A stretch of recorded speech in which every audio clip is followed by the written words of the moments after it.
এমপিদের শুল্কমুক্ত গাড়ি আমদানির সুবিধা বাতিল করে সংসদে বিল পাস। জরুরি সেবা সংস্থার তেল কেনায় নেই রেশনিং।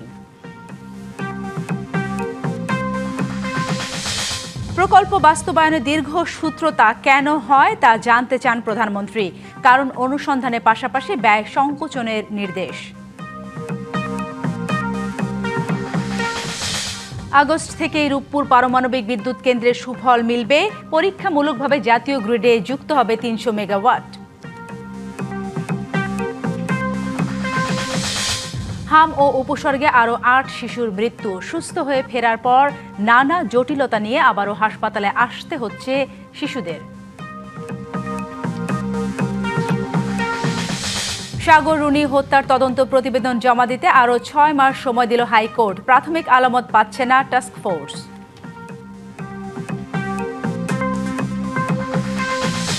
হোয়াইট হাউস সংবাদদাতাদের নৈশভোজে বন্দুক হামলাকারী আটক। তিনি শিক্ষক ও গেম ডেভেলপার। নিরাপদ ট্রাম্প। এমপিদের জন্য শুল্কমুক্ত গাড়ি আমদানির সুবিধা বাতিল করে সংসদে বিল পাশ হয়েছে। বিকেলে জাতীয় সংসদের অধিবেশনে বিলটি উত্থাপন করেন আইনমন্ত্রী আসাদুজ্জামান। পরে সংখ্যাগরিষ্ঠ কণ্ঠ ভোটে তা পাশ হয়। The Members of Parliament Remuneration and Allowances Order 1973 এর অধিকতর সংশোধনকল্পে আনিত বিলটি, যা দি members of parliament remuneration allowances amendment bill 2026 নামে অভিহিত হয়েছে, উক্ত বিলটি উত্থাপিত আকারে পাশ করা হোক। যারা এই প্রস্তাবের বিপক্ষে আছেন তারা না বলুন। আমার মনে হয় হ্যাঁ জয়যুক্ত হয়েছে, হ্যাঁ জয়যুক্ত হয়েছে, হ্যাঁ জয়যুক্ত হয়েছে। পুলিশ সহ জরুরি সেবা নিয়োজিত বাহিনীর উপর আরোপিত জ্বালানি তেলের সীমাবদ্ধতা বা রেশনিং এরই মধ্যে তুলে নেওয়া হয়েছে বলে জানিয়েছেন প্রধানমন্ত্রী তারেক রহমান। জাতীয় সংসদে কুমিল্লা ৬ আসনের সংসদ সদস্য মনিরুল হক চৌধুরীর পয়েন্ট অব অর্ডারে প্রশ্নের জবাবে এ কথা জানান প্রধানমন্ত্রী। তিনি বলেন, আইন শৃঙ্খলা পরিস্থিতি স্বাভাবিক রাখতে এবং জনগণের নির্বিঘ্ন চলাচল নিশ্চিত করতে ২ দিন আগে এই সিদ্ধান্ত কার্যকর হয়েছে। কুমিল্লার একজন কাস্টমস কর্মকর্তা হত্যার ঘটনা এবং পুলিশের টহল কমে যাওয়ার কারণ হিসেবে তেল সংকট ও রেশনিং এর বিষয়টি সংসদে উত্থাপিত হলে এসব কথা জানান প্রধানমন্ত্রী। সেখানে বলা হয়েছে, মাননীয় সদস্যবৃন্দ, পুলিশ সহ এমার্জেন্সি বাহিনী যারা আছে, পুলিশ হোক, অ্যাম্বুলেন্স হোক, ফায়ার ব্রিগেড, এই জাতীয় যারা আছে, তাদের উপর থেকে এই যে এম্বার্গোটা ছিল এটা সরিয়ে নেওয়া হয়েছে।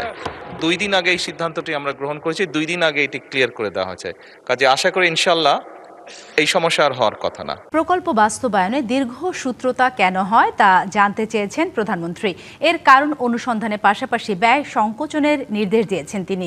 একনেকের বৈঠকে 17টির মধ্যে 15টি প্রকল্প নিয়ে আলোচনা হয়, যার মধ্যে পাশ হয়েছে 14টি, আর বাকিগুলো আংশিক সংশোধনী দিতে বলা হয়েছে। প্রধানমন্ত্রীর সভাপতিত্বে একনেকের বৈঠকের পর এসব তথ্য জানান পরিকল্পনা প্রতিমন্ত্রী জুনায়েদ সাকি। সচিবালয়ে বিএনপি সরকারের দ্বিতীয় ও চলতি অর্থবছরে 10ম জাতীয় অর্থনৈতিক পরিষদ নির্বাহী কমিটির একনেক বৈঠক। এতে সভাপতিত্ব করেন প্রধানমন্ত্রী তারেক রহমান। বৈঠকে 17টি প্রকল্প অনুমোদনের জন্য উপস্থাপন করা হয়। উত্থাপিত প্রকল্পগুলোর মধ্যে ছিল পরিকল্পনা কমিশনের আর্থসামাজিক অবকাঠামো বিভাগের 4টি, কৃষি, পানি সম্পদ ও পল্লী প্রতিষ্ঠান বিভাগের 2টি ও ভৌত অবকাঠামোগত বিভাগের 11টি। পরে বৈঠকের বিস্তারিত তুলে ধরেন পরিকল্পনা প্রতিমন্ত্রী জুনায়েদ সাকি। বলেন, প্রকল্প বাস্তবায়নে দীর্ঘসূত্রিতার কারণ অনুসন্ধান ও ব্যয় সংকোচনের নির্দেশ দিয়েছেন প্রধানমন্ত্রী। আর রবিবারের বৈঠকে মোট 13,445 কোটি টাকার 14টি প্রকল্প অনুমোদন দেয়া হয়েছে। কিভাবে জনগণের জীবনের উন্নতি এবং আমাদের এখানে একটা টেকসই আমাদের প্রাণ প্রকৃতিকে রক্ষা করে কিভাবে উন্নতিটা করা যায়, সেই সবগুলো দিক থেকে কিন্তু বিচার করা আছে। প্রতিমন্ত্রী আরও জানান, কয়েকটি প্রকল্পে শর্ত সাপেক্ষে কিছু বিষয় রয়েছে। এছাড়া রয়েছে কিছু তদন্তের প্রয়োজনীয়তাও। 17টি প্রকল্প টেবিলে উত্থাপিত হয়েছিল, 15টি নিয়ে আলোচনা হয়েছে। তার মধ্যে 6টি নতুন প্রকল্প আছে 17টির মধ্যে, 7টি বললাম যে সংশোধিত এবং 4টি মেয়াদ বৃদ্ধি। তো 15টি প্রকল্পের অধিকাংশই পাশ হয়েছে। এছাড়া বৈঠকে একনেকের অবগতির জন্য পরিকল্পনা মন্ত্রণালয়ের পক্ষ থেকে অনুমোদনের জন্য আরও 33টি প্রকল্প উপস্থাপন করা হয়। শাহ ইমন, ডিবিসি নিউজ, ঢাকা। জল্পনা কল্পনার অবসান ঘটিয়ে রূপপুর বিদ্যুৎ কেন্দ্রের হাত ধরে এখন পরমাণু যুগে প্রবেশের চূড়ান্ত ধাপে বাংলাদেশ। মঙ্গলবার বিকেলে আনুষ্ঠানিকভাবে শুরু হচ্ছে এর মহা কর্মযজ্ঞ। আগামী আগস্ট থেকে মিলবে এই মেগা প্রকল্পের সুফল। পরীক্ষামূলকভাবে জাতীয় গ্রিডে যুক্ত হবে 300 মেগাওয়াট বিদ্যুৎ। এসব তথ্য জানিয়েছেন বিজ্ঞান ও তথ্য প্রযুক্তিমন্ত্রী। দেশের প্রথম পারমাণবিক বিদ্যুৎ কেন্দ্র এখন বিদ্যুৎ উৎপাদনের চূড়ান্ত প্রস্তুতির পথে। আগামী মঙ্গলবার বিকেল ৩টায় রাশিয়ার সহায়তায় তৈরি রূপপুর প্রকল্পের প্রথম ইউনিটে শুরু হবে ফুয়েল লোডিং কার্যক্রম। এরপর চলতি বছরের আগস্ট থেকে মিলবে মেগা এই প্রকল্পের সুফল। পরীক্ষামূলকভাবে জাতীয় গ্রিডে যুক্ত হবে 300 মেগাওয়াট বিদ্যুৎ। আর আগামী বছর জানুয়ারিতেই প্রথম ইউনিট থেকে মিলবে 1100 মেগাওয়াট বিদ্যুৎ। দ্বিতীয় ইউনিটের ফুয়েল লোডিং শুরু হবে 2027 সালের জুনে। সেই বছরের সেপ্টেম্বর নাগাদ 2 ইউনিটে মিলে মোট 2200 মেগাওয়াট বিদ্যুৎ যুক্ত হবে গ্রিডে। সচিবালয়ে এক ব্রিফিংয়ে রূপপুর পারমাণবিক বিদ্যুৎ কেন্দ্রের এসব অগ্রগতি তুলে ধরেন বিজ্ঞান ও তথ্য প্রযুক্তি মন্ত্রী ফকির মাহবুব Anam. Take around 2 months, let's say middle of August or 3rd week of August, আমরা আলা চাইতো 300 megawatts বিদ্যুৎ আমরা ন্যাশনাল গ্রিড দিতে পারবো বলে আমরা আশা করছি। যদি এটা আমরা 2400 মেগাওয়াট বলছি, বাট আমরা মনে হয় 2200 মেগাওয়াট পর্যন্ত আমরা ন্যাশনাল গ্রিডে দিতে পারবো আল্লাহ চাই। মন্ত্রী আরও বলেন, আন্তর্জাতিক আণবিক শক্তি সংস্থার সব নির্দেশনা মেনেই কাজ এগিয়ে চলছে। বিদ্যুৎ সঞ্চালনের জন্য প্রয়োজনীয় গ্রিড লাইনও প্রস্তুত। তো রাশিয়ান যারা আছেন scientist plus the other technician যারা আছেন, they can fully concentrate on reactor 2. প্রকল্পটিতে কর্মরত আছেন 5000 রুশ কলাকৌশলী ও 20,000 বাংলাদেশি কর্মী। ধাপে ধাপে কেন্দ্রটির পরিচালনার দায়িত্ব বাংলাদেশি জনবলের কাছে হস্তান্তর করা হবে বলেও জানান বিজ্ঞান ও প্রযুক্তি মন্ত্রী। Bijan Kumar Das, DBC news, Dhaka. জ্বালানি তেলের সংকট না মিটলেও ফিলিং স্টেশনগুলোতে ফিরতে শুরু করেছে শৃঙ্খলা। ফুয়েল পাসের মাধ্যমে তেল বিক্রি করায় ভোগান্তির চিত্র কিছুটা পাল্টাতে শুরু করেছে। তবে অ্যাপে নিবন্ধনের জটিলতা এবং পাম্পভেদে আলাদা রেশনিং পদ্ধতিতে বিপাকে অনেকে। জ্বালানি তেলের জন্য হাহাকার আর ফিলিং স্টেশনে অপেক্ষার দীর্ঘ লাইনের চিত্র বদলাতে শুরু করেছে। শৃঙ্খলা ফেরাতে ভূমিকা রাখছে ফুয়েল পাস। ফুয়েল পাশে একটু লাইনটা ছোট হয়েছে, এটা ঠিক আছে। হ্যাঁ, একটু কমছে। গাড়ির লাইনও এমনি কমছে। গাড়ির লাইনে তো আর ফুয়েল পাস নাই। এই জায়গায় 3 ঘন্টা 4 ঘন্টা লাইনে দাঁড়ায় তেল পাইছি আগে, এখন মনে হয় 35 মিনিট লাইনে দাঁড়াইছি, আবার পাই গেছি। অনেক পাম্প আছে যেগুলিতে এখনো তেল দেয় না। ঢাকা শহরে যত পাম্প আছে সব যদি একসাথে তেল দেয় তাহলে ভোগান্তি থাকবে না। তবে মুদ্রার উল্টো পিঠও আছে। অনেকেই অভিযোগ করছেন নতুন করে ফুয়েল পাসে রেজিস্ট্রেশন করতে গিয়ে সার্ভার জটিলতায় পড়তে হচ্ছে। আবার যাদের স্মার্টফোন নেই বা নিবন্ধন করা নেই, তারা তেল না পেয়েই ফিরে যাচ্ছেন। সরকারের ফুয়েল পাস ছাড়া তো কারো দেওয়া যাবে না তেল। আমরাও চেষ্টা করছি সবার জন্য ফুয়েল পাস ব্যবহার যেন করতে পারে সবাই। ফুয়েল পাসটা মানে এটা সেটিং দিতে পারছে না, কি সেটিং হচ্ছে না, মানে বলছে যে আবার যাচাই করুন। আমাদের যদি আগে পিছনে একটু মাইকিং করেও বলতো পাটসারা তেল দেওয়া হবে না, আমি 1 ঘন্টা আমার অপচয় হইতো না। পাম্প কর্তৃপক্ষ বলছে সরবরাহ পর্যাপ্ত না হলে অনেক সময় স্টক শেষ হয়ে যাচ্ছে, যা গ্রাহকদের অসন্তোষের প্রধান কারণ। আপনি একটা জিনিস দেখবেন, নিষিদ্ধ জিনিসের প্রতি মানুষের আকর্ষণ সবসময় থাকে। তো আপনি যখন রেশনিং করে দিচ্ছেন তখন কিন্তু আবার ঢুকে গেছে, তার মানে তেল সত্যিই সংকট আছে। আর আমরা বাঙালি জাতি এতটাই আসলে নির্বোধ যে আমরা যখন দেখি যে এটা তেলের বা যে কোনো জিনিস, আপনি আজকের কোনো রকম একটা নিউজ কভার করেন যে কালকের থেকে লবণ পাওয়া যাবে না, আপনি যদি সন্ধ্যার পরে কোথাও লবণ পান বা 400 টাকা 500 কেজি না হয়, আবার একটা ইন্টারভিউ নিয়েন আপনি। তবে অনেক পাম্পে ট্রাকের দীর্ঘ সারি। চালকদের অভিযোগ, ডিজেল নিতে তাদের অপেক্ষা করতে হচ্ছে 20 থেকে 22 ঘন্টা পর্যন্ত। ফুয়েল পাস অ্যাপ সিস্টেমকে গ্রাহকরা ইতিবাচক হিসেবে দেখলেও সার্ভার জটিলতা দূর করা এবং সরবরাহে সমতা আনার দাবি জানিয়েছেন চালকরা। Afrin Anwar, DBC news, Dhaka. পাম্পের পরিস্থিতি জানাতে রাজধানী পরিবাগ থেকে সরাসরি যুক্ত হচ্ছেন সহকর্মী হাসিব পান্থ। হাসিব, আপনি নিশ্চয়ই আজকে বেশ কয়েকটি ফিলিং স্টেশন ঘুরে দেখেছেন। আজকের পরিস্থিতি কেমন দেখতে পাচ্ছেন? এই যে আপনি এই মুহূর্তে বৃষ্টির মধ্যে দাঁড়িয়ে আছেন, সেখানে এখন গ্রাহকের চিত্র কেমন দেখতে পাচ্ছেন? তাদের ভোগান্তির চিত্র কি একই রকম আছে নাকি কিছুটা উন্নতি হয়েছে? সবকিছু মিলে আজকের পরিস্থিতি জানাবেন। সাথে যেমনটি বললেন, বেশ কয়েকটি পাম্প আমরা ঘুরেছি এবং গতানুগতিকভাবে আজ থেকে 1 সপ্তাহ আগেও যেখানে আমরা দেখেছি 3 ঘন্টা 4 ঘন্টা অপেক্ষা করতে হয়েছে, সেখানে ফুয়েল কার্ড থাকার কারণে কিন্তু অনেকেরই সেই সময়টা কম লাগছে। এবং আমার পাশের চিত্র যদি আমি একটু দেখাই সাথে, আজ দীর্ঘদিন পর কিন্তু আসলে রাজধানীতে স্বস্তির বৃষ্টি হচ্ছে। ভোগান্তির কথা যদি বলি, বিশেষ করে যে সকল মোটরসাইকেলগুলো আগে 3 ঘন্টা 4 ঘন্টা অপেক্ষা করতো বা প্রায় 1 কিলো 1.5 কিলো 500 মিটার পর্যন্ত কিন্তু আসলে এই সিরিয়ালগুলো থাকতো। তবে বৃষ্টির কারণে এই যারা দীর্ঘক্ষণ এই যে গরমের মধ্যে অস্বস্তিতে ছিলেন, বিশেষ করে পাম্পের লাইনে দাঁড়িয়েছিলেন, অধিকাংশই কিন্তু তাদের মোটরসাইকেলগুলো রেখে তারা একটি নিরাপদ আশ্রয়ে চলে গিয়েছেন। পাশাপাশি তারা স্বস্তিও প্রকাশ করছেন যে সবকিছু মিলিয়ে যে দিনব্যাপী যে গরমটি পড়েছে, গেল 2 সপ্তাহ যাবতই কিন্তু আমরা দেখছি যে তাপপ্রবাহ কিন্তু অত্যাধিক বেড়েছে। এবং সেই জায়গা থেকে যদি বলতে হয় যে তারা এই বৃষ্টিতে ভিজে হলেও তারা স্বস্তি প্রকাশ করছে। ভোগান্তি যতটুকু না ছিল, বিশেষ করে এই সন্ধ্যা নাগাদ বিকেল নাগাদ হঠাৎ এই বৃষ্টি আসাতে কিন্তু অনেকেই স্বস্তি প্রকাশ করছেন। এবং সবকিছু মিলিয়ে পাম্পের যে ভোগান্তিটি পূর্বের সময়গুলোতে হতো, সেই ভোগান্তি কিন্তু অনেকটাই এখন কমে এসেছে। এবং বিশেষ করে তারা পর্যাপ্ত যে তেল নিতে পারছে, বিশেষ করে আধা ঘন্টা কিংবা 20 মিনিট দাঁড়িয়ে 40 মিনিট দাঁড়িয়ে, সেই যে দীর্ঘ সময়ের সাথেই তাদের আর দাঁড়ানো লাগছে না। এবং সব মিলিয়ে জানাচ্ছিলাম, যেহেতু দেখতেই পাচ্ছেন বৃষ্টি হচ্ছে এবং যারা পাম্পে দাঁড়িয়েছিলেন অপেক্ষারত যে সকল গ্রাহকেরা, তারাও স্বস্তি প্রকাশ করছেন। সবকিছু মিলিয়ে জানাচ্ছিলাম শাহবাগ পরিবার থেকে। ধন্যবাদ আপনাকে। মধ্যপ্রাচ্যে যুদ্ধ পরিস্থিতিতে এমভি জয় যাত্রা সহ বাংলাদেশের পতাকাবাহী সব জাহাজ হরমুজ প্রণালী পার হতে পারবে বলে জানিয়েছেন পররাষ্ট্র প্রতিমন্ত্রী শামা ওবায়েদ। দুপুরে সাংবাদিকদের এ কথা জানান তিনি। এ সময় যুক্তরাষ্ট্রে বাংলাদেশি 2 শিক্ষার্থী হত্যাকাণ্ডের ঘটনায় সুষ্ঠু তদন্ত ও বিচারের দাবি করা হয়েছে বলে জানান শামা ওবায়েদ। দাবি করব বাংলাদেশ থেকে এবং মন্ত্রণালয় থেকে যাতে যুক্তরাষ্ট্র এর ইনভেস্টিগেশনটা ভালো মতো করে, দ্রুততার সাথে করে এবং যারা এই নৃশংস ঘটনা ঘটিয়েছে সেটা বের করে যেন তাদেরকে বিচারের আওতায় আনা হয়। গেল 24 ঘন্টায় হাম ও উপসর্গে আরও 8 শিশুর প্রাণ গেছে। সারা দেশে হামের সংক্রমণে উদ্বেগজনক চিত্র উঠে আসছে ক্রমশ। হাসপাতাল থেকে আংশিক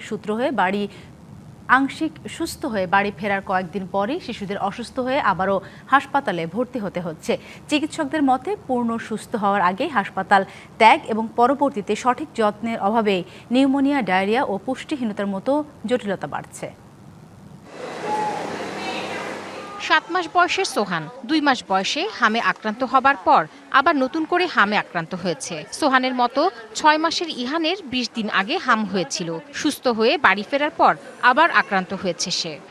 যখন বাবু 2 মাস ছিল তখন হাম হয়েছিল, তখন বেশি হয় নাই, অল্প হয়েছিল, পরে অল্প মিশে গেছে, গায়ে বাতে বেশি হয়েছিল, গাড়াই গেছে গা, পরে এনে আইছি।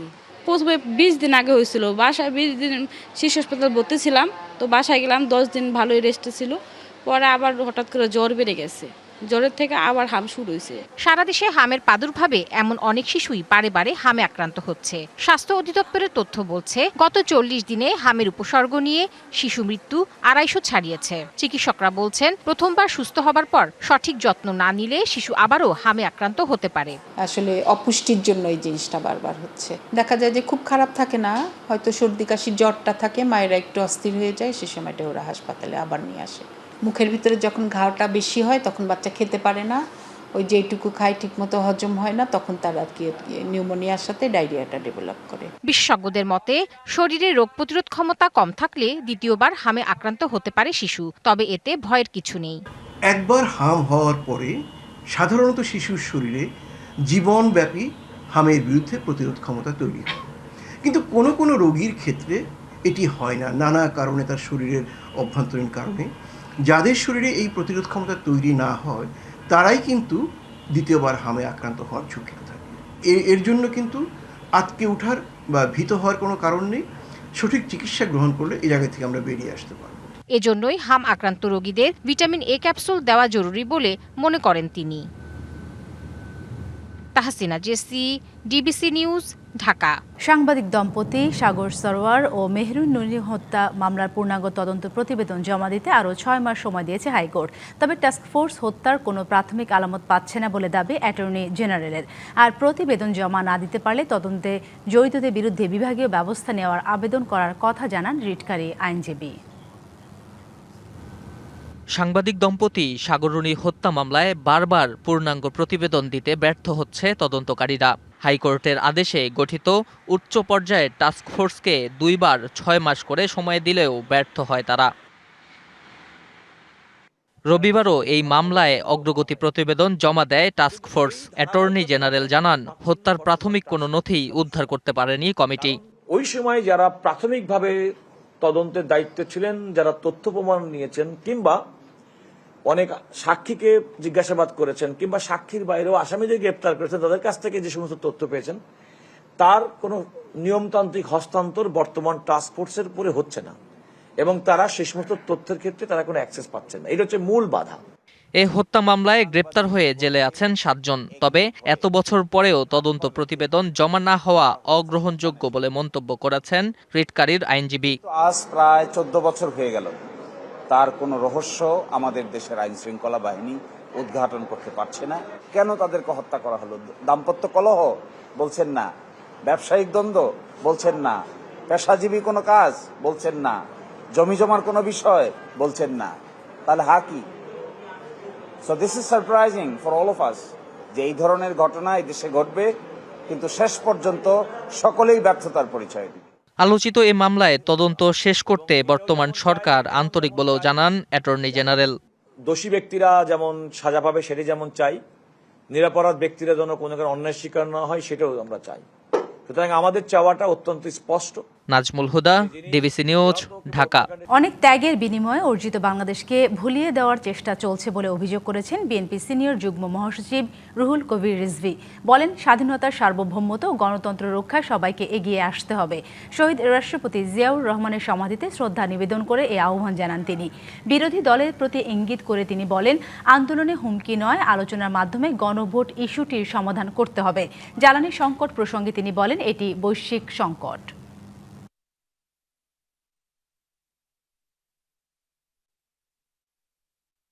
এই বাংলাদেশ আমরা অনেক ত্যাগের বিনিময়ে অর্জিত বাংলাদেশ। সরকারি যে দল আছে এবং বিরোধী দলের মধ্যে আলোচনা, ডিসকাশন, ডিবেট, ডিসকোর্স এগুলো অব্যাহত থাকবে। এর সাথে আলোচনাও থাকতে হতে পারে এবং আলোচনার মধ্যে দিয়েই বিভিন্ন ধরনের যে বিতর্কগুলো সেই বিতর্কের অবসান হওয়া সম্ভব। রাজধানীর একটি বাসা থেকে মুনিরা মাহজাবিন মিমো নামে ঢাকা বিশ্ববিদ্যালয়ের শিক্ষার্থীর মরদেহ উদ্ধার করেছে পুলিশ। এই ঘটনায় নিহতের বিভাগের এক শিক্ষক সহ 2 জনকে পুলিশি হেফাজতে নেওয়া হয়েছে। সকালে উত্তর বাড্ডায় পূর্বাচল উদয় ম্যানশনের 9ম তলার একটি ফ্ল্যাট থেকে তার ঝুলন্ত মরদেহ উদ্ধার করে বাড্ডা থানা পুলিশ। পরে ময়না তদন্তের জন্য মরদেহ ঢাকা মেডিকেলে মর্গে পাঠানো হয়। ধারণা করা হচ্ছে তিনি গলায় ফাঁস দিয়ে আত্মহত্যা করেছেন। ঘটনাস্থল থেকে উদ্ধার হওয়া একটি চিরকুটের সূত্র ধরে বিশ্ববিদ্যালয়ের থিয়েটার অ্যান্ড পারফরমেন্স স্টাডিজ বিভাগের শিক্ষক সুদীপ চক্রবর্তীকে হেফাজতে নিয়েছে পুলিশ। পাশাপাশি এক ঘনিষ্ঠ বন্ধুকেও জিজ্ঞাসাবাদের জন্য আটক করা হয়েছে। জটিল কর কাঠামোর কারণে রাজস্ব আয় বাড়ছে না, উল্টো করের বোঝা বাড়ায় খরচ বৃদ্ধি পাচ্ছে ব্যবসায়, যা বাধাগ্রস্ত করছে বিনিয়োগ। রাজধানীতে পলিসি রিসার্চ ইনস্টিটিউট PRI আয়োজিত সেমিনারে এসব কথা বলেন বক্তারা। তাদের অভিযোগ, গত 1 দশকে ভ্যাট ব্যবস্থার সঠিক প্রয়োগের চেয়ে অপব্যবহারই বেশি হয়েছে। দেশের অর্থনীতি যে হারে বড় হচ্ছে সেই তুলনায় কর বা রাজস্ব আদায় করতে পারছে না সরকার। এজন্য দেশের কর কাঠামো এবং রাজস্ব আদায়ের প্রক্রিয়া অর্থনীতির গতির সাথে তাল মেলাতে পারছে না। এর ফলে প্রবৃদ্ধি হলেও রাষ্ট্রের আর্থিক সক্ষমতা দুর্বল থেকে যাচ্ছে। এনবিআরের বিদ্যমান জটিল শুল্ক কাঠামো দেশের কর আহরণের অন্যতম প্রধান বাধা। রাজধানীতে শুল্ক এবং ভ্যাট নিয়ে PRI আয়োজিত সেমিনারে এসব কথা বলেন বক্তারা। যা একটি আদর্শ ও আধুনিক কর ব্যবস্থার পথে প্রধান অন্তরায়। এই জটিলতার কারণে একদিকে যেমন রাজস্ব আহরণ বাধাগ্রস্ত হচ্ছে, অন্যদিকে ব্যবসার উপর করের বোঝা চেপে বসায় উৎপাদন ও পরিচালনার ব্যয় বাড়িয়ে দিচ্ছে। বক্তারা বলছেন, বর্তমানে সম্পূরক শুল্ক হার 5 থেকে শুরু করে 250% পর্যন্ত রয়েছে।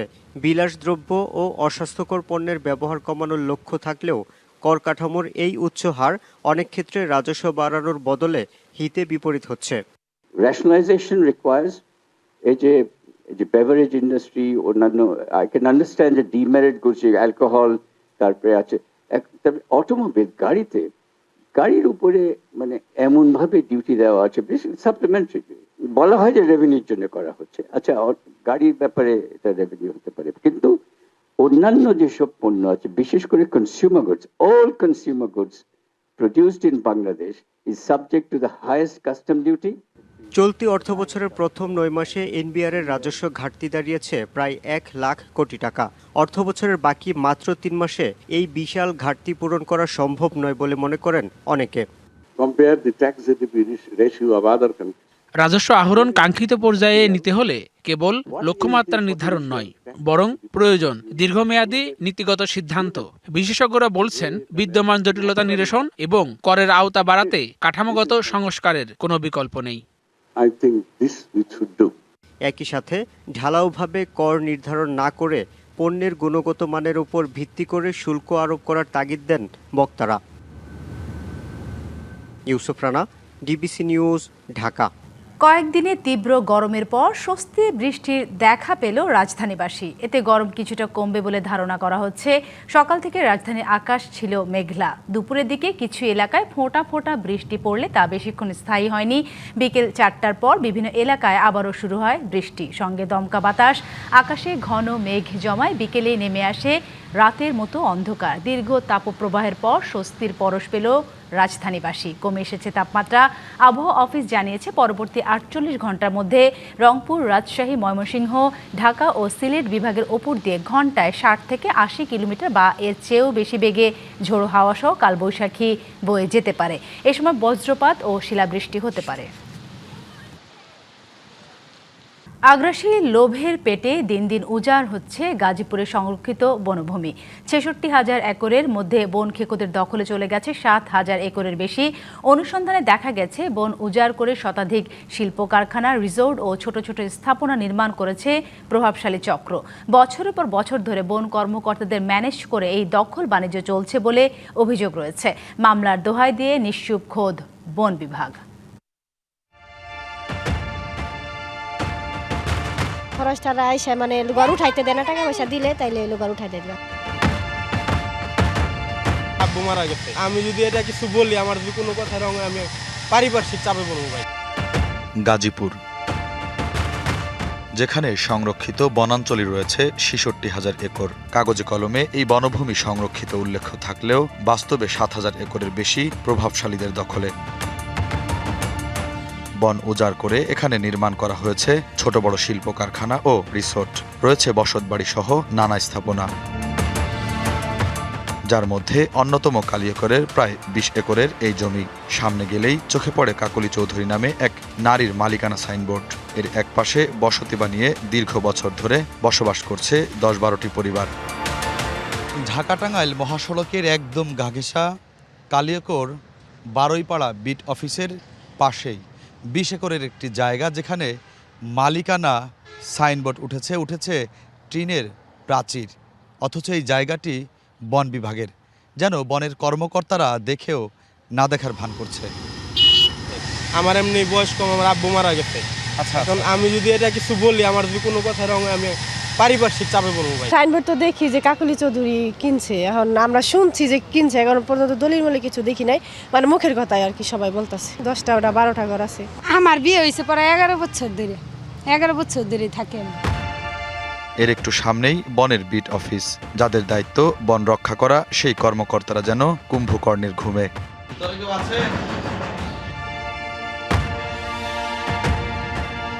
এর কিছু দূরে মৌচাক। বনের আগের তালিকা অনুযায়ী 11 একর জমি দখল করে যেখানে গড়ে তোলা হয়েছে রহমত টেক্সটাইল মিল। এ বিষয়ে জানতে প্রতিষ্ঠানটিতে গেলে কথা বলতে রাজি হননি কর্তৃপক্ষ। এখানে এই ফ্যাক্টরিতে বনের জায়গা দখল করে আছে, এটা সম্পর্কে একটু কথা বলবো। তার পাশে বনের ভিতরে পোড়া রিসাইকেল করা মোবিল কারখানা। ভিতরে লোক থাকলেও দরজা খোলেননি কেউ। এই ভাই, কেউ আছেন? বহুত দখল হয়ে গেছে। মনে করেন আগে যদি থাকতো 2000 একর বিঘা, এখন মনে করেন যে আছে আপনার 1000 দখলে চলে গেছে। গাজীপুর চান্দুরা হাইওয়ের পাশে সংরক্ষিত বনের জায়গা দখল করে গড়ে উঠেছে হাইড্রোক্সাইড লিমিটেড নামে প্রতিষ্ঠান। সেখানে নাগাল পাওয়া যায়নি কর্তৃপক্ষের, উল্টো পাওয়া গেছে মাসোহারা নেওয়ার প্রস্তাব। আমাদের ফান্ড এখনো পাস হয় নাই। আপনারা সাংবাদিক না? জি, দেরি তো বলছি। নথিপত্র বলছে, গাজীপুরের সংরক্ষিত বনাঞ্চল দখল করে উঠেছে শতাধিক প্রতিষ্ঠান, স্থাপনা। উচ্ছেদ প্রক্রিয়া করা আরো বেশি। রেঞ্জ কর্মকর্তা জানান, প্রতিটি দখলের ঘটনায় মামলা চলমান, এখন অপেক্ষা আদালতের নির্দেশনার। প্রতিটা ফ্যাক্টরিতেই কিন্তু আসলে মামলা চলমান। এগুলা যে কোনো জিনিস যখন জুডিশিয়ারের কাছে যায়, মামলা আসলে নিষ্পত্তি হওয়ার সাপেক্ষে আসলে আমাদের উচ্ছেদ কার্যক্রম পরিচালনা করতে। এগুলোর প্রত্যেকটা জমিগুলো হচ্ছে আসলে বহুপূর্বকালে জবরদখলকৃত। তো সেই ক্ষেত্রে আসলে আমাদের যারা আগে পূর্ববর্তী কর্মকর্তা ছিলেন দায়িত্বে, তারা এইসব তালিকা আমাদের যে বিভাগীয় বন কর্মকর্তা আছে এখানে উচ্ছেদ মোকদ্দমার জন্য প্রস্তাব প্রেরণ করছে। সেখান থেকে প্রেরণ করার পরে এখানে আমাদের যে বিভাগীয় বন কর্মকর্তা আছে উনি জেলা প্রশাসনের সাথে সমন্বয় করে উচ্ছেদ মোকদ্দমা সৃজনের মাধ্যমে ব্যবস্থা গ্রহণ করবেন। নির্দিষ্ট কিছু জমি উদ্ধার করার কথা জানালেন এই বিভাগীয় কর্মকর্তা। ভূমি সেটেলমেন্ট না হওয়ায় বেদখল জমি নিয়ে বিপাকে বন বিভাগ। আমাদের রেকর্ড অনুযায়ী ৭,৪০০ একরের মতো বনভূমি বিভিন্ন ব্যক্তি প্রতিষ্ঠানের নামে জবরদখল অবস্থায় আছে। এটা ২০২১ সাল থেকে এ পর্যন্ত আমরা প্রায় ৩,০০০ একর বনভূমি বিভিন্ন ব্যক্তি প্রতিষ্ঠানের নিকট থেকে উদ্ধার করেছি এবং উচ্ছেদ মামলাও বেশ কিছু সৃজনের পর্যায়ে রয়েছে। ফরেস্ট সেটেলমেন্ট প্রক্রিয়াটা কমপ্লিট করে সীমানা নির্ধারণ করা গেলে আমাদের এই যে জবরদখল কিংবা সীমানা নির্ধারণজনিত যে সকল সমস্যাগুলো বন বিভাগ ফেস করছে সেগুলো সমাধান হবে। শুধু মামলা নয়, সঠিক তদারকির মাধ্যমে দখল হওয়া বনভূমি উদ্ধারের তাগিদ এই বিশেষজ্ঞের। জমি কিন্তু ডিজিটাল ম্যাপিং করা দরকার এবং এখানে জিআইএস এর মাধ্যমে ম্যাপিং করে সীমানা, যে বনের প্রকৃত সীমানা জনগণের সামনে সেটা উপস্থাপন করতে হবে, যেন এটা কেউ দখল না করতে হয় এবং রিয়েল টাইম মনিটরিং ট্র্যাকিং এর ব্যবস্থা রাখতে হবে। যদি কোনো জায়গায় জমি দখল হয় সাথে সাথে যেন এই ট্রাইব্যুনালের মাধ্যমে তার উপর বিচার করা যায়। পরিবেশবিদরা বলছেন, দখল বন্ধ করতে না পারলে হুমকির মুখে পড়বে পুরো বনভূমি। Shubho Khan, DBC news, Gazipur. White house সংবাদদাতাদের সম্মানে নৈশভোজের আয়োজন করেছিলেন মার্কিন প্রেসিডেন্ট ডোনাল্ড ট্রাম্প। সেই জমকালো আয়োজনে গুলির শব্দে ছড়িয়ে পড়ে আতঙ্ক। অনুষ্ঠানস্থল থেকে মুহূর্তেই সরিয়ে নেওয়া হয় প্রেসিডেন্ট, ফার্স্ট লেডি সহ হাই অফিসিয়ালদের। আর আমন্ত্রিত অতিথিরা আশ্রয়ের সন্ধান করতে থাকে টেবিল আর চেয়ারের তলায়। ঘটনার সঙ্গে ইরান যুদ্ধের কোনো সম্পর্ক নেই দাবি ট্রাম্পের। সন্দেহভাজন বন্দুকধারীকে আটক করা হয়েছে। স্থানীয় সময় শনিবার রাত যুক্তরাষ্ট্রের রাজধানী ওয়াশিংটনের হিলটন হোটেলের বলরুমে চলছিল হোয়াইট হাউস সংবাদ প্রতিনিধিদের নৈশভোজ। অতিথি ২৬০০। উপস্থিত রয়েছে প্রেসিডেন্ট ডোনাল্ড ট্রাম্প, তার স্ত্রীসহ উচ্চ পর্যায়ের কর্মকর্তা। জমকালো আয়োজন। হঠাৎ করেই শোনা যায় ৪ থেকে ৬ রাউন্ড গুলির শব্দ। মুহূর্তেই হল জুড়ে ছড়িয়ে পড়ে আতঙ্ক। গুলির শব্দ শোনার পরপরই অতিথিরা টেবিলের নিচে ও চেয়ারের আড়ালে আশ্রয় নিতে থাকেন। সিক্রেট সার্ভিস দ্রুত প্রেসিডেন্ট ও ফার্স্ট লেডিকে মঞ্চ থেকে সরিয়ে নেয়। এদিকে আইনশৃঙ্খলা বাহিনী জানায়, একজন অস্ত্রধারী নিরাপত্তা ভাঙার চেষ্টা করলে গোলাগুলির ঘটনা ঘটে। এক পর্যায়ে সন্দেহভাজনকে আটক করা হয়। এ ঘটনায় একজন নিরাপত্তা কর্মী আঘাত পেলেও সুরক্ষা সরঞ্জাম থাকার কারণে গুরুতর আহত হননি। পরে পুরো এলাকায় জোরদার করা হয় নিরাপত্তা ব্যবস্থা। আমি ওয়াশিংটন হিলটনে আছি। গুলির শব্দ শোনার পর আমাকে প্রধান বলরুম থেকে সরিয়ে নেওয়া হয়েছে। সিক্রেট সার্ভিস এখন পুরো ভবন ও হোটেলের নিয়ন্ত্রণ নিয়েছে। ঘটনার কিছুক্ষণ পর ট্রুথ সোশ্যালে এক পোস্টে ট্রাম্প জানান, তিনি এবং তার মন্ত্রিসভার সদস্যরা সম্পূর্ণ সুস্থ ও নিরাপদ আছেন। প্রশংসা করেন সিক্রেট সার্ভিস ও আইনশৃঙ্খলা বাহিনীর। এদিকে সংবাদ সংস্থা রয়টার্সকে এক এফবিআই কর্মকর্তা জানান, শটগান হাতে এক ব্যক্তি অনুষ্ঠানস্থলে প্রবেশের চেষ্টা করে এবং এক সিক্রেট সার্ভিস এজেন্টকে লক্ষ্য করে গুলি ছোড়ে। তবে ওই এজেন্ট প্রতিরক্ষামূলক পোশাক পরায় তার কোনো ক্ষতি হয়নি। ঘটনার পর অনুষ্ঠানটি স্থগিত করা হয় এবং নিরাপত্তা ব্যবস্থা আরও জোরদার করা হয়েছে। Irteza Chowdhury, DBC news desk. White হাউসের সাংবাদিকদের জন্য মার্কিন প্রেসিডেন্ট আয়োজিত নৈশভোজের অনুষ্ঠানে গুলি করা ব্যক্তির নাম কোল থমাস অ্যালেন। তিনি ক্যালিফোর্নিয়ার বাসিন্দা, বয়স ৩১। অ্যালেন কোল থমাস পেশায় শিক্ষক ও একজন গেম ডেভেলপার। তার সামাজিক যোগাযোগ মাধ্যমের প্রোফাইল ঘেঁটে জানা গেছে তিনি C2 এডুকেশন নামে একটি প্রতিষ্ঠানে শিক্ষকতা করেছেন। ২০২৪ সালের ডিসেম্বরে C2 তাকে মাসের সেরা শিক্ষক হিসেবে নির্বাচিত করেছিল। থমাস অ্যালেন ২০১৭ সালে ক্যালিফোর্নিয়া ইনস্টিটিউট অফ টেকনোলজি থেকে মেকানিক্যাল ইঞ্জিনিয়ারিং এর বিষয়ে স্নাতক সম্পন্ন করেন। গত বছর ক্যালিফোর্নিয়া স্টেট ইউনিভার্সিটি ডোমিঙ্গেজ হিল থেকে কম্পিউটার সায়েন্স থেকে মাস্টার্স ডিগ্রি অর্জন করেন। পাকিস্তান ছাড়া 2 দিন পর আবারও দেশটিতে সফর করবেন ইরানের পররাষ্ট্রমন্ত্রী আব্বাস আরাগচি। রবিবার ওমান সফর শেষে পাকিস্তান যাবেন তিনি, এ তথ্য জানায় মেহের নিউজ এজেন্সি। শুক্রবার আরাগচির নেতৃত্বে প্রতিনিধি দল ইসলামাবাদ পৌঁছলেও যুক্তরাষ্ট্রের সাথে বৈঠকে বসবে না বলে জানান তারা। পাকিস্তানের প্রধানমন্ত্রী শেহবাজ শরীফ ও অন্যান্য উচ্চপদস্থ কর্মকর্তাদের সঙ্গে বৈঠক করেন আরাগচি ও তার দল।